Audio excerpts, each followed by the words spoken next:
Lan nano güçlere bakıyordum. Dynamite'da bir tane hata var.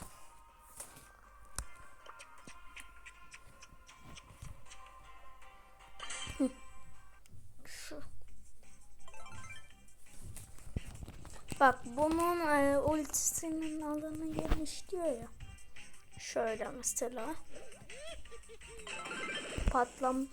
Patlatma da büyüyor. Bak. Hani böyle oluyor ya hiper şarjı da.